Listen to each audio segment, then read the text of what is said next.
everyone, it's me, Jamie, and as we all know, I love crying. I find it so cathartic. I love a good cry. I love a good cry, and especially when it has nothing to do with my own life. So today I want to share with you the books that literally just emotionally destroyed me, crushed my soul, made me sob. I don't actually cry a lot during books. I kind of have a heart of stone, so I don't cry a lot. I mostly cry during movies. I cry all the time during movies, but when it comes to like reading books, I don't cry a lot. But there have been a few exceptions. There really have, and today I just wanted to share with you books that emotionally destroyed me.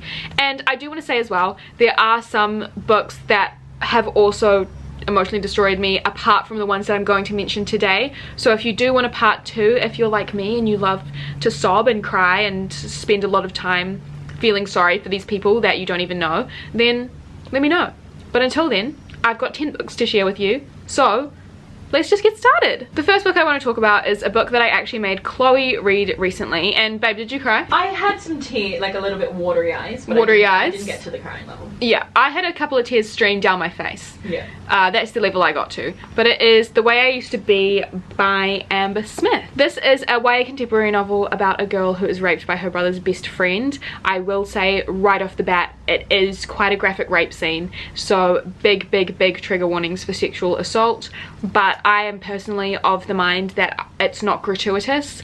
I don't think it's done really insensitively or poorly. So that's just something that I want to say straight away, because I know that there are definitely books with this sort of content that don't necessarily go about it the right way. But I think this one was a very sensitive novel. Basically, we follow our main character Eden. After this incident, we follow her over her 4 years of high school and how this trauma has really shaped her life. It's a really great novel because it doesn't turn her into what society thinks victims should be. She is someone who is fucking angry and devastated at what's happened to her. She thinks that it's so unfair, and she behaves how she believes she should behave right now. A lot of it is her trying to escape the trauma, run away from the trauma, throw herself into things that she thinks means that she won't be able to still feel her pain.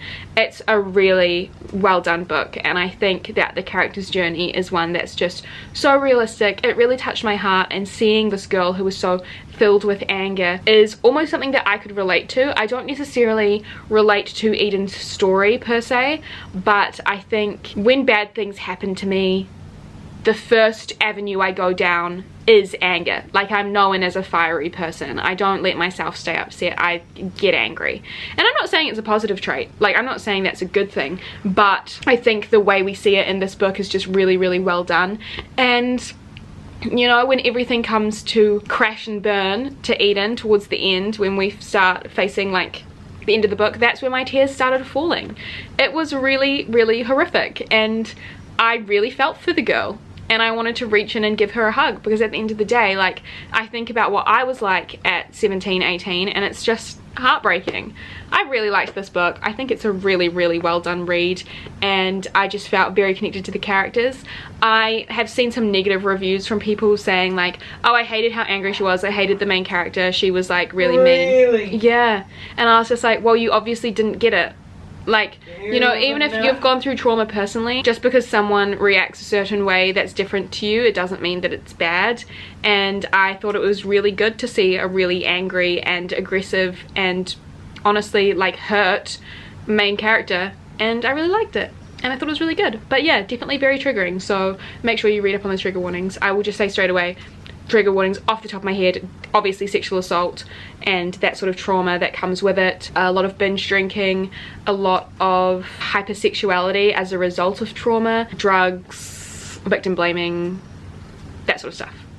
But yeah, it's a good book. I recommend it. Next I have How to Make Friends with the Dark by Kathleen Glasgow. If you are like an OG subscriber, you might remember one of my videos that is now privated, but it was a reading vlog where I literally cried my eyes out reading this book. I love that. Yeah, Chloe for some reason loves that video. I don't know why she likes to see me in pain, no, but it was a cozy vibe. Me crying my eyes out. Like wrapped up in your blanket. You know what? I think I have a picture of my reaction to this book. This is what happened to me. This is what happened to me. Yeah, but yeah, this book basically is about a girl who loses her mother at a young age. She was a child of a single parent, so after losing her mother she has to bounce around to different foster homes, and the story is just really about her coming to terms with her new life situation and the fact that she's grieving. It was a really, really, really heartbreaking novel. I have never lost a parent, but I can only imagine what that would be like. It was just really, really well done, and the author was really good at just pulling so much empathy out of my heart for this character. It was even just like, there was the odd comment, like one passing line that would just set me off. It would just set me off and I would be lying in bed sobbing. This book probably would be a really hard read for someone who is facing grief, just because I feel like it goes in a lot of depth about the sort of mindset that you get into when you lose someone. And yeah, it was just really well written. It's also the sort of book that I didn't even think I would like. Like at the beginning I was reading it and I was like, this is kind of average, but then once we like got stuck into it, and we get stuck into it quite quickly, it's quite fast paced, that's when I was just like, wow, I'm not going to recover from this for a long time. And I didn't. I had to take the next day off work and my mum took me to the beach because I was a bit heartbroken. Not in my real life, just from the book. So yeah, I think it's really good, guys. I think it's really good. The next book I want to talk about is Sadie by Courtney. This book was really popular on BookTube when I first joined. I'm not sure if it still is, but if you've been on BookTube for a long time, you definitely know this book. You've definitely heard of it. This book is about a girl whose little sister dies and is murdered, and our main character takes it upon herself to set off. She goes missing, but she's missing to the public, but we're actually following Sadie's perspective as well, and she's gone off to avenge her little sister's death. So because we follow two perspectives, it's a really interesting novel. We're following Sadie in real time, and she's looking for her younger sister. She's looking for her younger sister's murderer, and she's meeting a whole lot of different people on the way and just really trying to like figure out what's happened. And then we also follow a true crime podcast where they're talking about the situation, and that's how we get more details of the backstory of what happened to Sadie in the past. And it's just really good. It's just a really well done dual timeline story and dual perspective story. What was really heartbreaking about this for me is that I am an older sibling, so all the talk about the little sister's death was really, really hard to read. The ending of this book is also left very open. It's very ambiguous, and that also was really hard because I'm stone cold. My mind went to terrifying places and assumed the worst. And yeah, it's a scary book. It's a really scary book. Again, I just want to say huge trigger warnings for sexual assault and pedophilia and all that disgusting shit. Also murder, obviously. But yeah, this was a really heartbreaking book. I read this basically in the space of a day. I had work at 3 p.m. and I woke up at 8 a.m, started reading it, finished it before I had to go to work. Had to go to work with mascara running down my face. I was distressed and I was distraught, and I couldn't thank this book more for doing that to me because I fucking loved it. I just love feeling emotions, and this book made me feel so many, and I love it so much. Heartbreaking and amazing, and so well written. So well written. I'll die for it. Sadie by Courtney Summers. Thank you very much. Next we have Permanent Record by Mary H.K. Choi. I read this earlier this year, so I do have some reading vlogs of me reading this, and oh boy, never have I seen myself so represented. My words aren't coming out correctly, but I saw myself in this and I did not like what I saw. I loved the book, obviously, but this book made me do some reflecting on my life. It kind of changed my life, actually. It really changed my life and my mindset, now that I think about it. That's really powerful. Anyway, so this book is about this guy called Pablo. He works in a bodega in New York City. One day, this super famous pop star comes in, and he doesn't really recognize her at first, but then he's like, oh wait, wow, it's her. They kind of form this like texting relationship slash pseudo romantic relationship. It's a really awful relationship of two people that really clearly want to be together but just can't. And that was really heartbreaking. That was a very heartbreaking element for me. I also read it at the perfect time in my eyes. I read it at the perfect time for me in terms of that romantic relationship aspect, but also the fact that Pablo doesn't know what the hell he's doing with his life. He's lying to his parents about money. He's dropped out of college, I believe, and he doesn't know what the hell's going on. He is in so much debt. He has no money. This was at a time when I was having some really big financial struggles, so it was just hard. And watching Pablo's disregard for his own life and how little respect he had for himself, and making himself work hard and not be lazy and unmotivated, that was really hard, because it was something that I have related to very much in my past, and to a certain element very much now. There are still parts of me that doesn't know what the fuck is going on. I don't feel like an adult. I don't feel like I'm living an adult life. I don't have an adult, technically adult job, and life is very much up in the air for me. So reading this was just like looking in a mirror, and it was really hard for me. It was an emotional experience. It was a really emotional experience. I'm sorry, it was. I loved it so much though, and I would die for Mary H.K. Choi. I really, really, really enjoyed this book. I thought all storylines, all plot lines, all significant characters were really, really well done, and I'm really glad I read it, because it really did change my life. And did tears fall? Yes, I believe they did. I believe they did fall. I don't think they would fall for everyone. I think they would only really fall for people that really see themselves in the story. But I think there are a lot of people that will be able to see themselves in this story, because Mary H.K. Choi just has the knack for writing very realistic, very real characters with ugly thoughts, ugly judgments about others, and yeah, it was really good. It was really good. Mary H.K. Choi has just the most, she just writes the most authentic human experiences, and I feel like honestly that could touch a lot of people's hearts and a lot of people's tear ducts. I really loved it. I loved it. It's perfect. It's just perfect. Next I want to talk about Never Let Me Go by Kazuo Ishiguro. This is a bit of a modern classic, and I would die for it. I read this in high school. I think I have 2 books on here that I read quite a while ago that really affected me, but the fact that I still think about them to this day I think says a lot. But Never Let Me Go is a dystopian. It's basically about children who go to this boarding school. There is one half of the school that are brought up to be carers for these other kids, and then the other kids are basically brought up to be lambs for slaughter, I guess. They're brought up to kind of die, essentially. I think I really need to reread this, because it's hard for me to go into the plot because it's been a really long time, but I remember being heavily, heavily affected by it, which is why I wanted to talk about it with you guys. This basically is told like a bit of a fairy tale. The writing style is very, very beautiful while telling a really awful and sad story about these characters who are not going to be going well. It really romanticizes their lives, even though they're living lives that are numbered and are short. It's just really beautifully told, and I remember crying a lot at school at lunchtime, because I was that kid who would read and cry. In my big group of friends, I would just sit there reading and crying. It was just really excellent, and I cannot wait to read it again. And I think just the way it's told and the writing style itself is really just what makes it so beautiful and so heart-wrenching. And Chloe, I think you should read it. Which one? Never Let Me Go by Kazuo Ishiguro.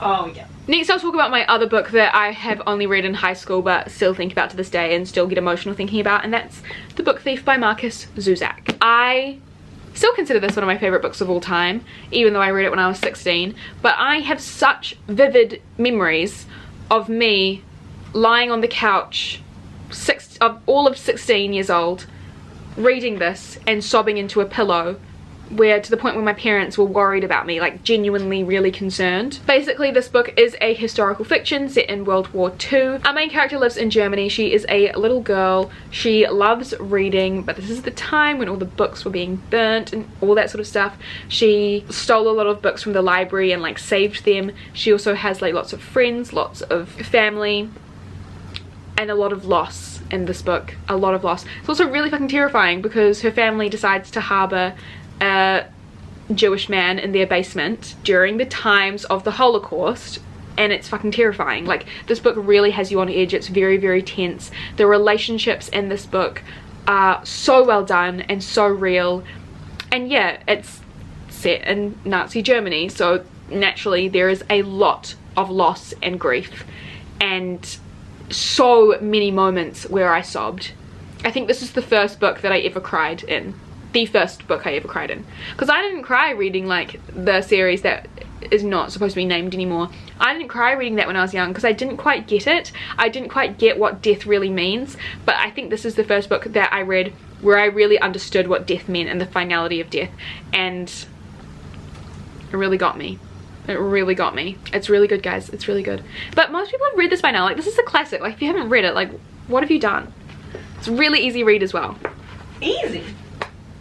Like, in terms of writing style. Oh, right. In terms of writing style, it's really easy. Content, not so much. But yeah. I love it. That's all. Next we have Poppy War Trilogy. The Poppy War, obviously. If I'm going to talk about books that emotionally destroyed me, it would be not normal for me to not have this series on here, but specifically The Burning God, which is the final book in the series. These books just crushed my soul, to be honest. They were so sad. Again, this is set during a war, a fantasy war nevertheless, but a war. So much loss, guys. There's so much loss in war, you know. Our character Rin has gone through so fucking much, and our author just knows how to write that and how to extract empathy from the reader. It was just really good. I think this book is incredible. I would die for it. This whole series is incredible. But The Burning God, can we talk about it? I'm just gonna put this down for a second. I was on the phone. I've actually told this story on my channel before, but fuck it, I'm gonna tell it again. I was on the phone to a friend while reading this novel, and I was reading the last chapter, the epilogue, the whatever it is, and I started relentlessly sobbing, and he had to ask me if I was okay. All these books I read, people have to ask me if I'm okay when I read them, and I'm just not. This whole series just really killed me, and if you're gonna take any book away from this video, it has to be the Poppy War. It just really is that fantasy series. I don't remember another fantasy series that I cried in. In fact, is this the only fantasy book on this list? Yes, it is. Yes, it is. I've never been so emotionally affected. I've never sobbed like that. Well, I have for like 3 of these books, but I sobbed. I really sobbed, and I want you guys all to read it. The next book I want to talk about is Normal People by Sally Rooney. I think, despite my circumstance when reading it, I think still would have emotionally destroyed me. Emotionally destroyed me in the time because of my circumstances, but also just like of what it is. It emotionally destroyed everyone that has read it. Like, it really is that book. It's really sad. Basically, we follow 2 characters, Marianne and Connell, throughout multiple different stages in their lives. We follow them from high school to early adulthood, and we see them in all these different stages, and it's basically about 2 people that should just be together, but so much of life doesn't let them. And this is the epitome of right person, wrong time. Like, this is the epitome of that book. Chloe's crying right now as I talk about this. She's literally tearing up as I talk about this. It really is that. Like, I am a big old sucker for tragic love stories, not only in fiction but my own life, and so this really touched me. This really touched me. I would rather have a big tragic love story than no love story at all. So I'd rather have a tragic love story than a healthy relationship at this stage, let's be honest. But this book was just really heartbreaking. So much of what our female main character Marianne goes through is so hard to read, but genuinely so good. Such an amazing slice of life book as well. Sally Rooney is just so good at articulating thoughts that I've had but never knew how to say them, and it's just excellent. Pick it up. Come on, guys. What are you waiting for? What are you waiting for?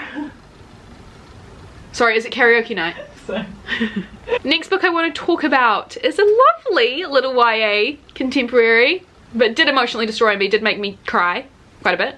But it is The Sun Is Also a Star by Nicola Yoon.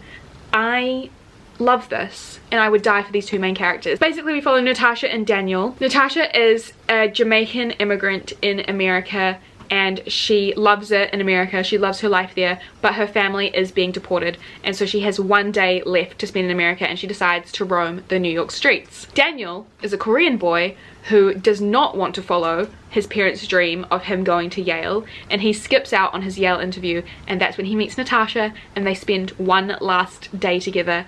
It's very insta love. Like, let's be honest, they instantly fall in love after spending this day together, but them departing, it was disgusting how much I loved this and cried. Where is my 24-hour romance that I see one person for 1 day and then we never speak ever again? I want it, even if it would ruin me. Yes, I do. I live life like a movie. I want my life to be romanticized, and can you imagine the story I would tell if I had that? I would love that, but I'd love to keep seeing the person, not just never see them again. Look, I'm emotionally unstable. So yeah, basically this book was just everything. I loved the characters so much. The epilogue of this book, I don't want to give too much away, but it was gut-wrenching. I sound like I'm being dramatic, but it really, I'm not. If you've read this, you'll know I'm not being dramatic. I just love it so much, and it's also not only that, like, it emotionally destroys you, but it's also just so cozy and fun at the same time, because we get to see them falling in love, and then we get the gut-wrenching thing at the end. So it's actually a really soft, fun, happy read. It's a bit of both. They sprinkle in a little bit of both there, and it's just perfect, and I love it so much. And definitely read it, because you'll cry, but you'll also laugh, and you'll fall in love with Daniel. And honestly, Charles Melton in the movie, haven't seen the movie, seen the trailer, but He is. wow. Anyway, this book, amazing. And finally, the last book that I want to talk to you guys about that emotionally destroyed me, one of the heavier books on the list, one of the darker books on the list, is My Dark Vanessa by Kate Elizabeth Russell. This is a story about a girl who has a relationship with her teacher when she is 14. We follow the two different timelines, so we follow her as an adult after experiencing all of this, and also when she's going through it when she's 14 at this boarding school. What's interesting about this one is that it's not a typical kind of grooming story. Well, I think it is typical to real life, like I feel like this is very realistic, but our main character romanticized the shit out of this relationship, and she does not believe that she was assaulted or sexually assaulted at all during this book. It's an unreliable narrator, which I think is personally an excellent way to tell the story, because that's just so often what it's like for victims. For victims of grooming, they're groomed to fall in love with this older man. Like, that's what happens. We follow Vanessa in her adult age as other people are coming out and saying that the same teacher sexually assaulted them. She is still in contact with this teacher, so she's almost like looking after him as he goes through this shit, and it's just really heartbreaking. It's really gross. Some scenes made me feel disgusting. I do want to stress that there is a graphic rape scene in this book. I just wanted to give that trigger warning. It really caught me by surprise because I hadn't heard anyone say it, so I just want to say it to you guys. Yep, there is that sort of scene. But yeah, this really was gut-wrenching for me. It was really gross, and like I have said earlier in this video, I'm an older sibling. I have younger sisters that are a similar age to the character in this book when she goes through that, and I just can't help but think about if that happened to anyone that I know, and it's just really hard to read. Definitely a lot of tears, definitely a lot of very icky feelings.